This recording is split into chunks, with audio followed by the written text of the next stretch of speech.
Hi, everybody. Welcome to Hey Mama. Today, we are so happy to have Achieng Aling. She is the menstrual doctor. Hi, Achieng. Hi, how are you? Good. Thank you for coming. Thank you for having me. You look fantastic, by the way. Oh, thank you.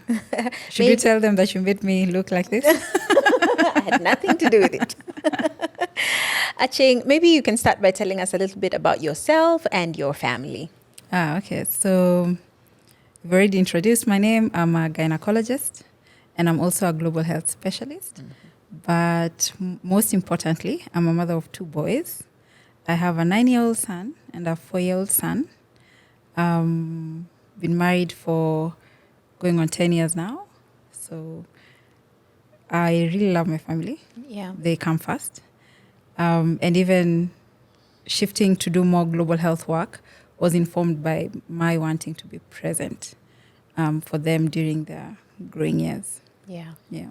Having 2 boys sounds like an adventure already. But tell us what led you to become a menstrual health expert. Why is that area of health so important to you? Oh, that's a good question. And there's part of it that is personal journey. Okay. And there's part of it that is seeing patients and just seeing the gap in care. So throughout my training, yes, there was training on menstrual health disorders, but it was very high level, I would say. And a lot of what women experience is minimized. So once I started practicing, I was one of the doctors who some patients would hate when they're in the waiting area. But then when you come in and I spend 30 minutes and 1 hour with you, then you'd forgive me for the wait time. But then I noticed the longer you spend with patients, the more they open up. And the more they open up about other issues they've been having, especially around their menstrual cycle. I'll give an example of a patient who I did ask for her permission to share her story. She came in, had a completely different issue, but shared with me that she had 2 weeks before her periods, she always had conflict with her family members because she was extremely irritable. She would get mean, and her family members really felt like there was something wrong with her. So maybe 20 minutes into our consultation, she was like, I think I have a mental problem. I think there's something wrong with me because I always feel like I need to apologize after my menses. And so I started educating her. And she's just one of many who suffers from severe premenstrual syndrome, where they present with mood symptoms, some physical symptoms like severe migraines, the 2 weeks before their periods. So that definitely was the first light bulb during practice. But then after getting my second son, around 34 years old, that's when I experienced it firsthand. So my menstrual cycle changed. And when I mean changed, the duration remained the same. But the 2 weeks before my menses, I was a completely different person. I would find it very difficult to get out of bed. I would feel like I've run a marathon. I'm so exhausted. I also suffered from crippling migraines during that time. And the irony is I'm a medic, and I would go to fellow medics, and they would tell me, but sini life, it's part of life. Just take painkillers. And for this other symptom, take this other drug. And for this other symptom. So it was never addressed holistically. And to break the hearts of women out there is doctors are not trained in nutrition.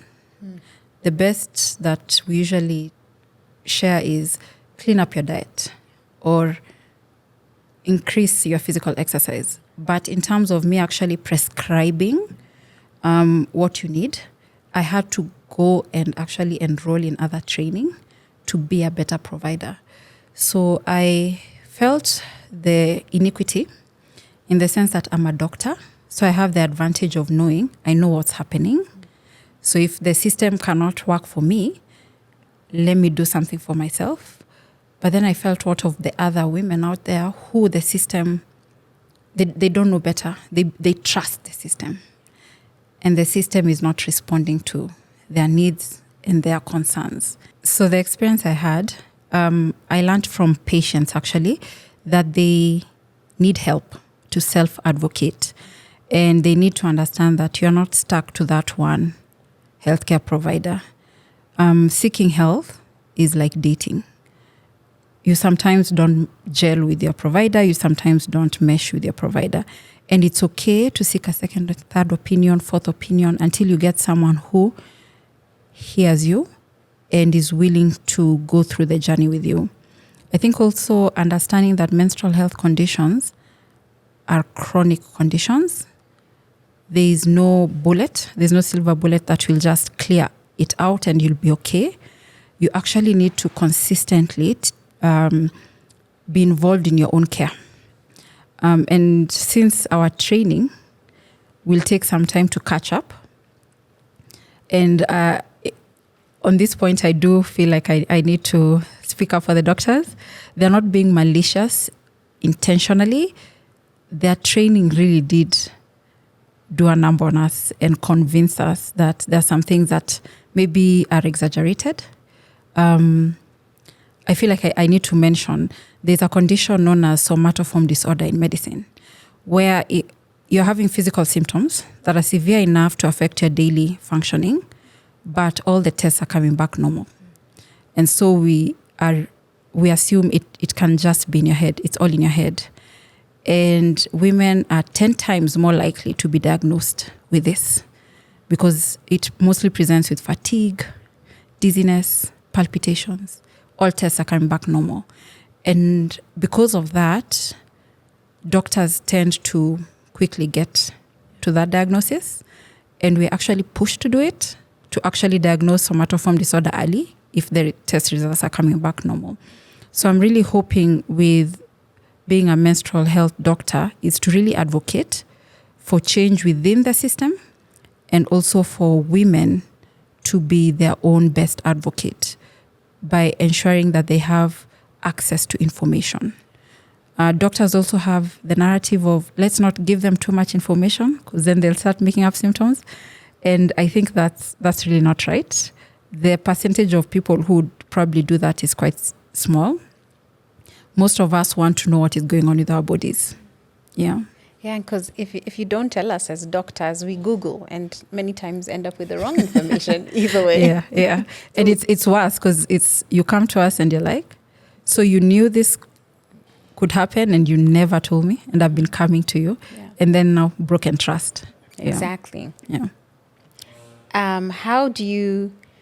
How do menstrual cycles typically change after childbirth? You did mention from your personal story that yours changed. Mm-hmm. And what should new mothers expect regarding postpartum menstruation? Mm-hmm. Okay, good. So when we speak specifically about menstruation or the menstrual cycle gets back into the rhythm 6 weeks to 6 months, but it can extend longer if one is exclusively breastfeeding and is breastfeeding frequently in a day. So that means one can ovulate 6 weeks after giving birth, so women need to be careful. But immediately after giving birth, there's the loss of blood known as lochia, which is normal, starts out bright red, then clears out, and that can take a couple of weeks. After pregnancy, is when changes can happen in terms of duration of the menstrual cycle and the space between one cycle and another. One thing that women are told if they have conditions such as endometriosis that presents with so much pain or adenomyosis is just get pregnant. You'll get better.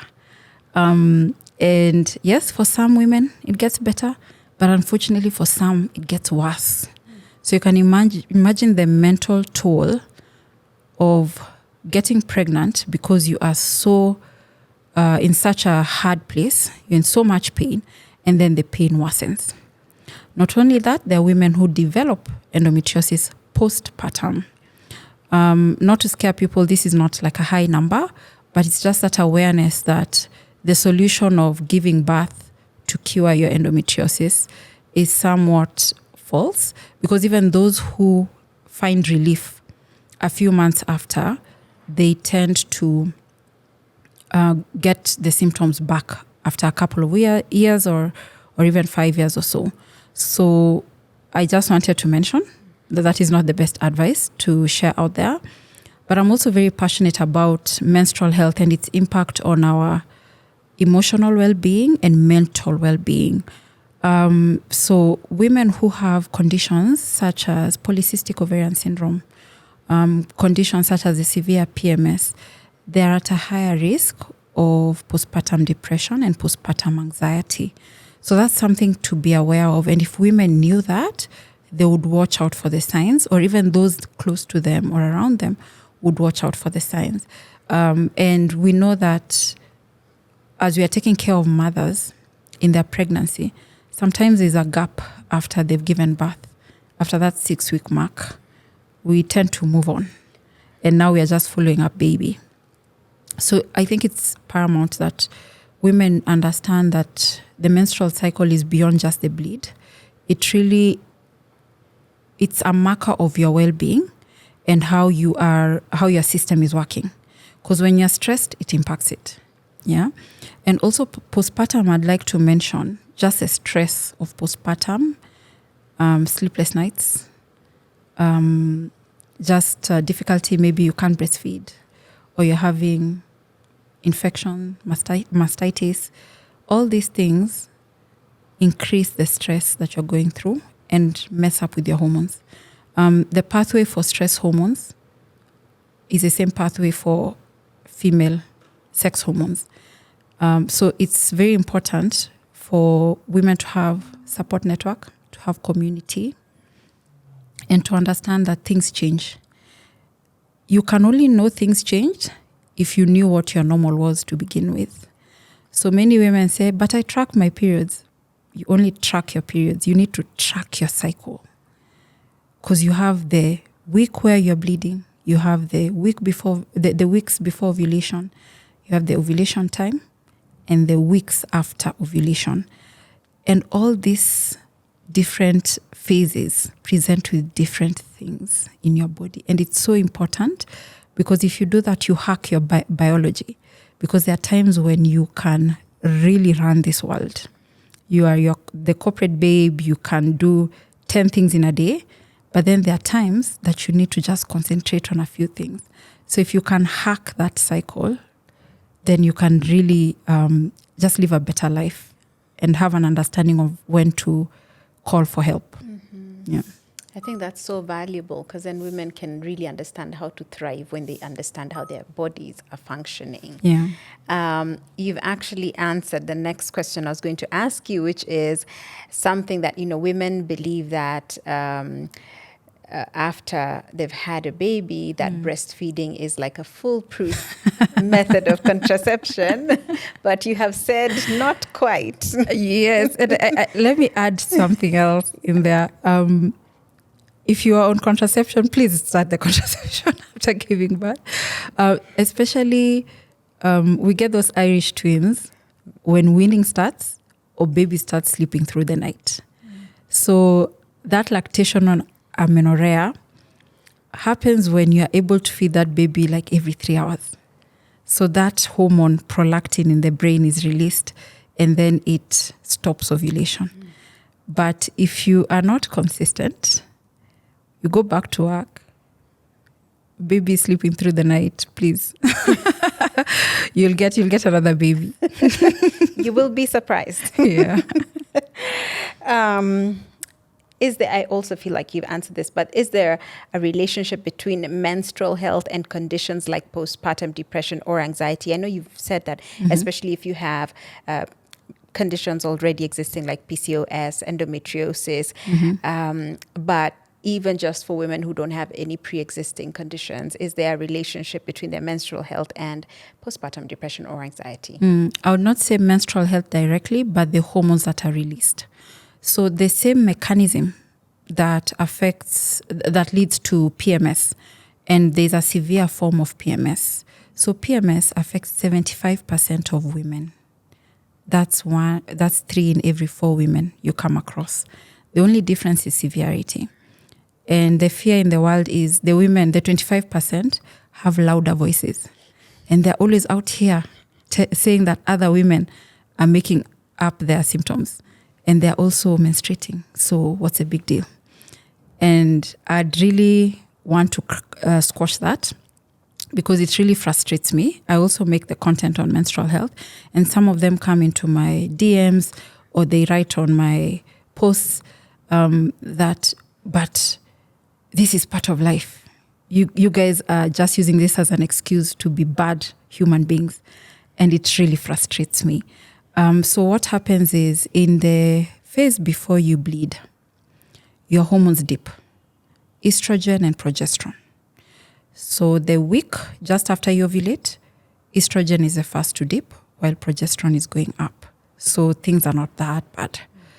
The second week is where many people who suffer PMS report the issue. So when progesterone goes down, you're having insomnia, you're having fatigue, you're having dizzy spells, you're having irritability, very short fuse, and many more because the symptoms are very many. Now in pregnancy, your progesterone goes up here. Even the placenta is helping in producing that progesterone. It's the highest it has ever been. You give birth, it starts going down. And once it starts going down, there are some women whose biology, and luckily now they're starting to do research, and they found that there are those women who there's a genetic difference that they have that predisposes them to respond to this dip in progesterone much more severely than others. So because it's a genetic thing, you are having the severe PMS. Because of the genetic component, when you're pregnant, it comes down, you are more predisposed. Now, wouldn't it be lovely if you knew that I suffer from PMS? I need to flag this to my doctor. In case something happens, we start intervening early because some of those interventions don't lead to taking medication. That's also something that women are very worried about with good reason. But yes, so in pregnancy or postpartum, it's those hormones, those two hormones, estrogen and progesterone.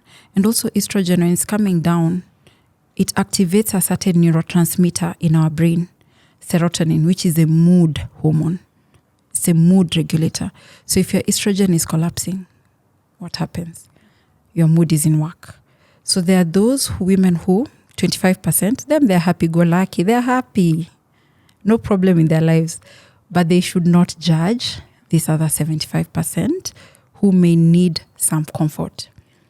Additionally, and this has come to me, it was not a study, but has come to me from people I went to high school with, people I went to university with, when I started making the content.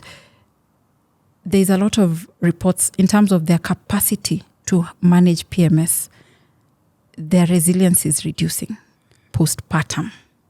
So I know I've read a bit about it, and there are those reports of my PMS got worse after becoming a mother, or my premenstrual dysphoric disorder, the severe one, the one that affects 3 to 8%, and those ones need actual medication. They have depression before their periods, clinical depression, and they need medication. Those are the people who really suffer from postpartum depression. And healthcare providers really need to understand that there's extra care needed to be given to mothers, and there's a gap there in the continuum of care. It's almost, this will be controversial, but after I finished, I felt like we were drug peddlers as doctors. We were drug peddlers for the Pharmaceutical Society. Why? I had to learn nutrition and how it correlates to healthcare outside formal education. So there's already a gap there. And so I don't know how to advise my patient on, let's do this lifestyle modification. Let's give it this amount of time before, if you're not comfortable with medication. Instead, what do? I start pushing the meds on you. And if I push them on you, yes, you might take them, but shingo pande, like you don't really care to stay consistent with the medication. So I feel there needs to be that change. And the system also pushes doctors and nurses, see that woman very fast, we need to get to the next. Those are things that I feel need to change. Yeah. As a follow-up to that question, because you've told us how if I, for instance, realize that I am predisposed to postpartum depression, then I would be able to give a heads up to my healthcare provider that, let's look out for this. What would you say to a new mother who has no idea whether they're predisposed or not? What can they look out for? Because they don't have the advantage of a second time or third time mom. Yeah. What can a new mother look out for? Yeah, so it's not something we really talk about. And again, that fear of, if I tell this woman she can suffer from this, then it becomes a fear that she brings to reality when she's given birth. How you approach women in antenatal care needs to be a bit more holistic. Just with the doctor-patient ratios, it might not be possible for doctors to really run you through what to expect after delivery. And that's why I'm also advocating for women to be okay with learning what postpartum is like and some of those initial signs. So we know that insomnia is a contributing factor to postpartum depression or postpartum anxiety. So whenever appetite issues start cropping up, you don't want to eat, you're trying to sleep, you can't sleep. Those are things you can discuss before delivery. So we do it with contraception. Do we not start discussing postpartum contraception in pregnancy? There's this fear of, if I tell this woman this, it will affect her. But it's also, how do you communicate? So there are countries like South Africa that have started group ANCs, because sometimes it's easier to get the information from a support group, and ensuring that there's a moderator who is like a midwife or someone like that who can start talking to women. So what they do is, you come into the doctor's office, then there's a room where there are just seats, and the education is continuous. Any question you have, etc., experience from others, what do you think? And this moderator just ensures, all that Google information does not come in, or Reddit information to start scaring the women. It's something that we can do, but I really feel the structure is also a miss, because in my experience, pediatricians are the ones who used to refer mothers who are depressed to me. And that shows there's that gap in the care we offer women, because shouldn't we pick it up? And it's the pediatricians. So what are the questions the pediatricians are asking that we are not asking? Or as we have these antenatal visits, shouldn't we have a few more? Countries like Australia or some countries in the global north, they have programs where people go to their houses. And Africans, we have community health programs. How can we leverage that even in the city, so that we can see or notice some of these things? If we feel like the time of doctors and patients, they want to really keep it to that usual of 15, 20 minutes out. Yeah. I agree. I completely agree with that. How can our workplaces better support menstrual health for mothers and for female employees? Policies. Yeah. So we've come a long way with trying to make the workplace equitable for women. We've come a long way, and we can't say that we are starting from scratch. But the same way there are policies, like right now, there's really been this huge move for breastfeeding policies. Similarly, there should be policies on menstrual health, flexibilities on, there are some days you can work from home.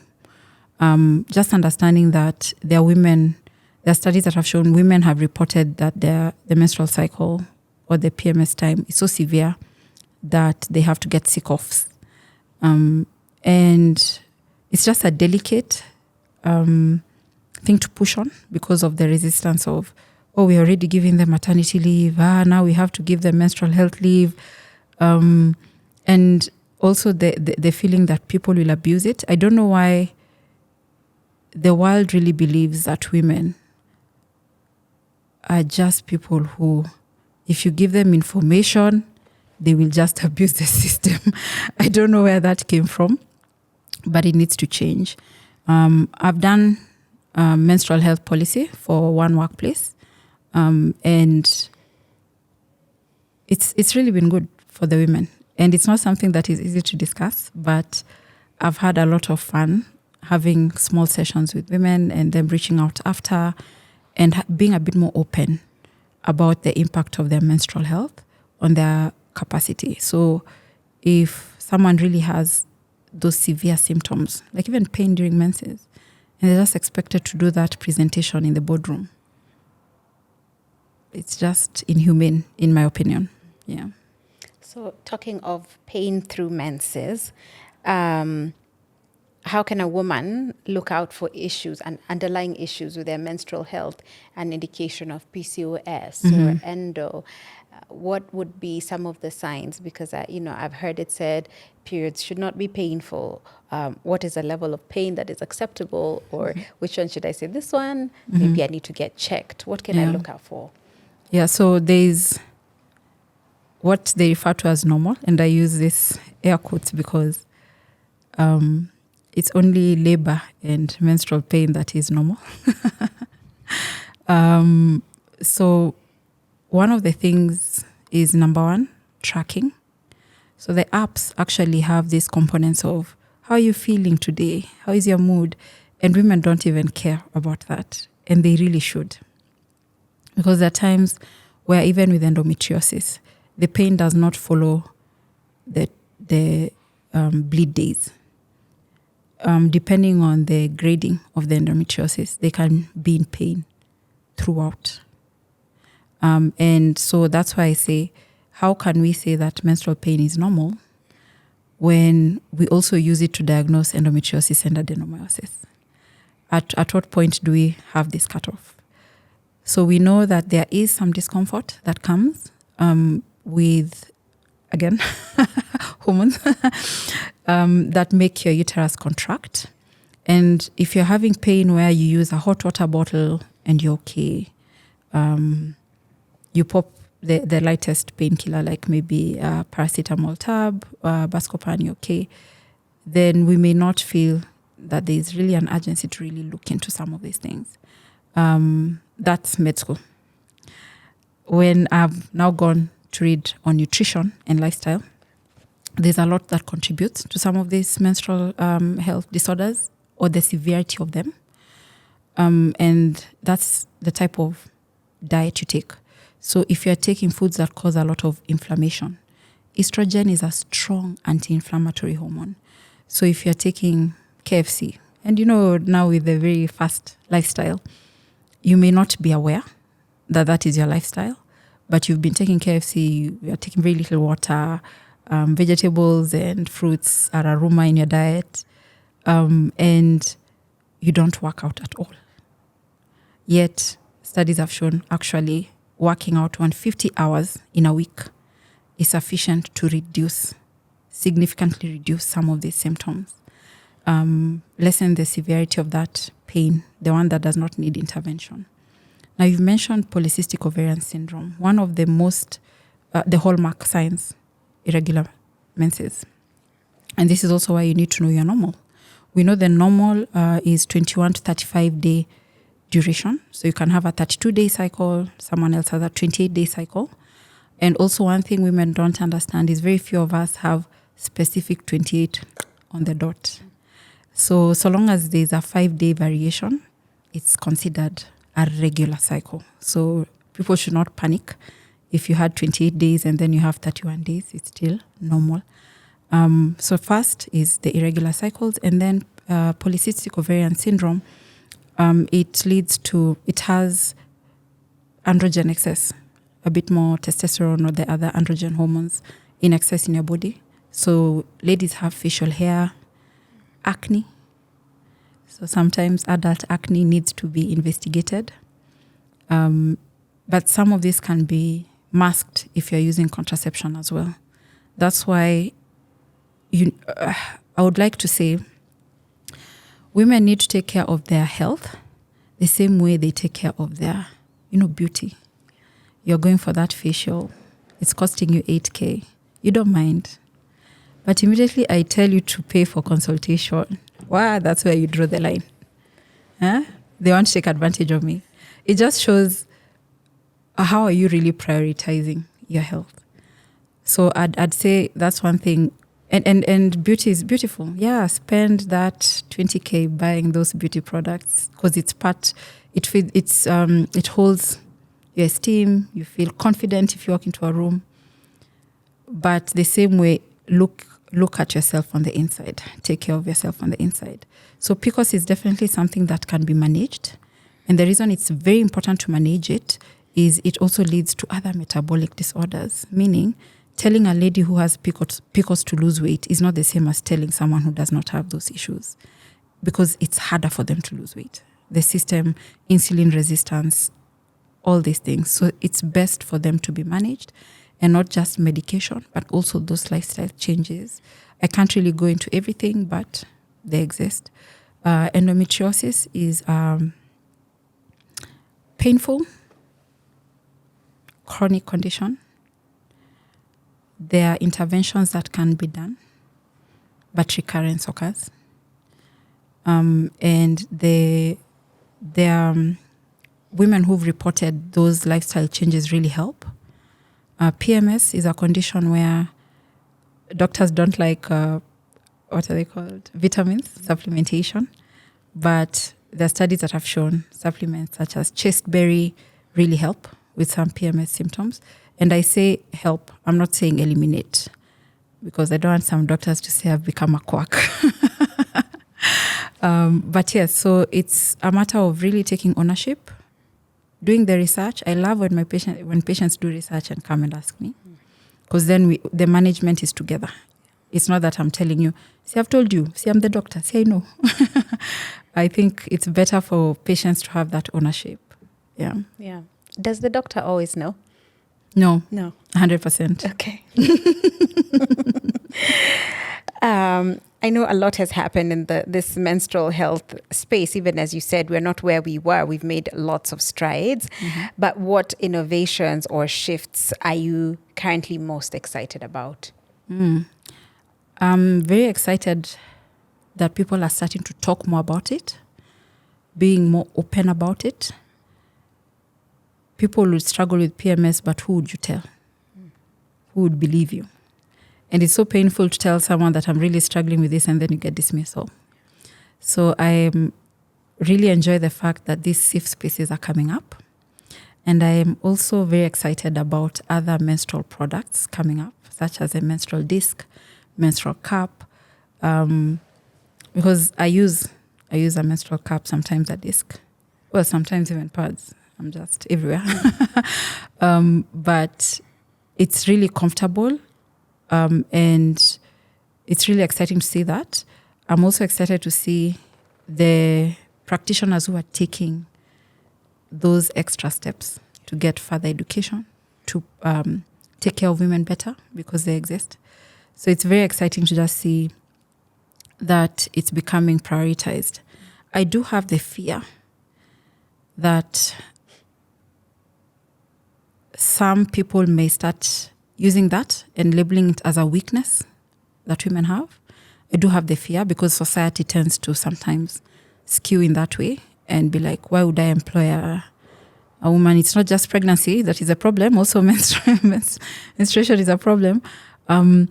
So I'm really hoping that the advocacy can really address, because there's enough evidence that women can do it all. It's not a disability. It's not making you useless in the workplace. Yeah.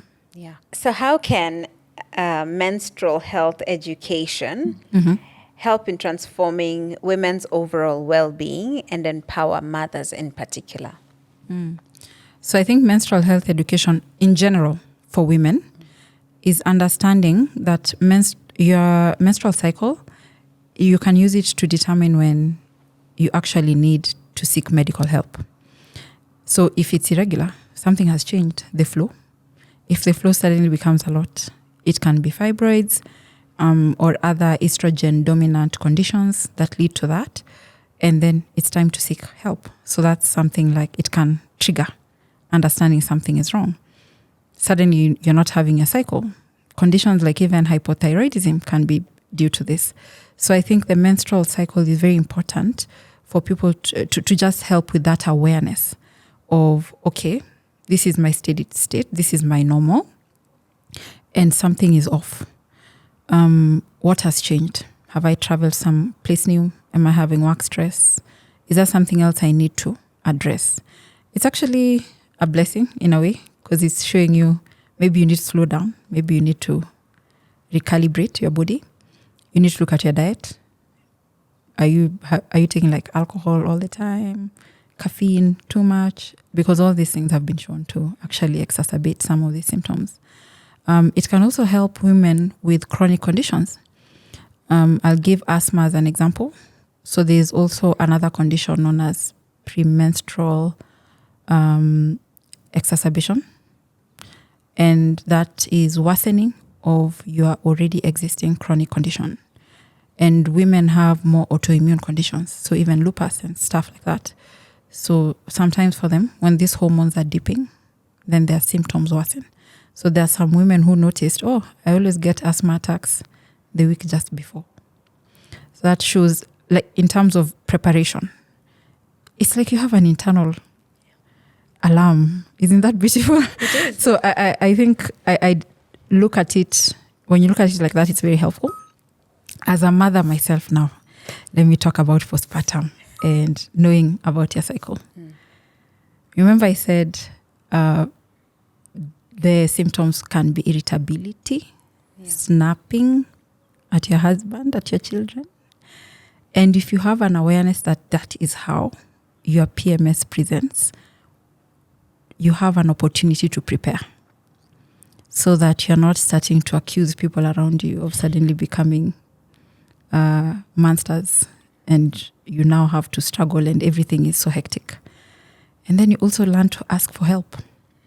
So I think if you know your cycle, you even know if I go to the gym and my instructor is asking me to lift the heaviest weights, and I know myself, I know during my cycle, I can't do this. We say, let's say the first cycle days, some women have that fatigue, exhaustion. But this is not all women. For example, myself, by day 2, I'm an energizer battery, for real. I can do everything. But there are some women up to day 4, 5, they're completely down. So if you can arrange your life accordingly, and also, yes, you might still get triggered, but that awareness means you call yourself out and you have coping mechanisms. And you're intentional. You're like, hey, now I have to start eating clean. I have to improve my diet and stuff like that. So I think it's very important even to be a better mother. I feel it has helped me just tracking and being aware of my cycle. And I'm a whole doctor, and I started doing this at that 34. I never did it before because, I was God's chosen. I didn't have many symptoms. I didn't have pain. But 100%, it just helps you in that understanding and also taking care of yourself, because I'm very intentional. If I'm taking some time for meditation, if I'm taking that walk, and the advantages of that self-care are felt throughout all other facets of your life. So I'd say definitely knowing your body, knowing your cycle, knowing the days that you are on top of the world. It might not always coincide with life plans or timetables, but it really helps. Yeah, and it actually increases my productivity a lot. Yeah. I feel like this conversation is so empowering for women, because you cannot handle or tackle what you don't understand. But if we take the time to understand our bodies, our cycle as a whole, then we know, as you said, I know to be cautious that I'm at this point in my cycle. I am probably irritable and snappy. I can call myself to order. I think that's very important information to have.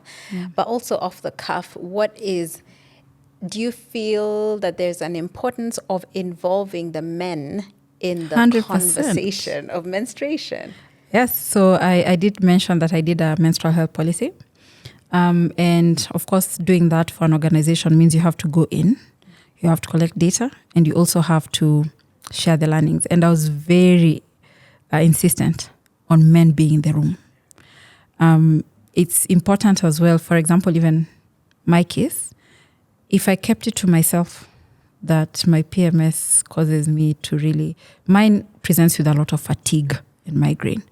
But if I kept it to myself, wouldn't my husband start questioning, hey, is she going into depression? What happens to this babe? So I think men, and in my experience, they're very open. I'll say in my experience.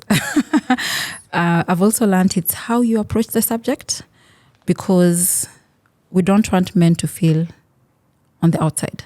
So even when I give menstrual health education, I also speak about the hormonal fluctuations in men, because we have a 1-month cycle. They have a 24-hour cycle. So they wake up, they start getting psych for the day, and then as the day is ending, their hormones go down, and then it goes up again. And you see a lot in the world, even the workplace and all that, it's scheduled around that cycle of men. So helping them understand that for them, they have a lot of psych in the morning, and then it peaks in the afternoon, in the evening, late in the evening, it starts coming down. And you make jokes when you're giving these talks. You're like, that's why you get home, you don't want to listen to your wife talking. Your hormones are going down. So it's not that we are unique. They also experience this, because hormones actually, they really affect different facets of life. Your metabolic health, your mental health, really everything. So men must be part of the conversation. They can even help with their future daughters so that this cycle is broken. So I think, I agree. Finally, Achieng, our menstrual doctor, if you could give one piece of advice to mothers about embracing their menstrual health journey, what would it be? I would say, speak, talk to your friends. It's so interesting what I'm learning even at this age of the challenges some of my friends have gone through with their cycle, with their menstrual health, and the loneliness they felt through it. So speak up. Women always have community. We have chamas. Speak up to your girlfriends, so that you even know what will happen. Keeping the information a bit, you don't just swallow everything you're getting, because some information may be misconstrued. But taking that ownership of your health means if you go to a doctor and a doctor tells you, Kambua, this is all in your head, you can't trust your body. You know that instinct that women are told to have. And I don't take it personally. So when I sit here, it doesn't mean that I've not had patients who've told me, you're a bad doctor. I don't think you understand me. It happens. When you're taking care of patients, it's not about your pride. Now you've insulted me. In fact, you should be excited that for their own well-being, they're willing to seek a second opinion. So I'd definitely say take home messages, understanding that if you can hack your biology, you can really excel in all facets of life. You can just be a better mother, better daughter, better friend, just better everything. You know when it's time to stay back, explain that, hey, I know there are all these social functions, but I need some time for myself. So you know how to speak up for yourself. You're not going to a social function and you're so bitter and so frustrated. And then you rub people the wrong way, you destroy relationships. So having that awareness of the cycle and hacking your biology can be very helpful. Wow. I love it. We're going to stop right there because we can go on and on. Thank you so much, Achieng. You're welcome. You've been such a pleasure to have. Same here. I've enjoyed my time here. Thank you. Yay.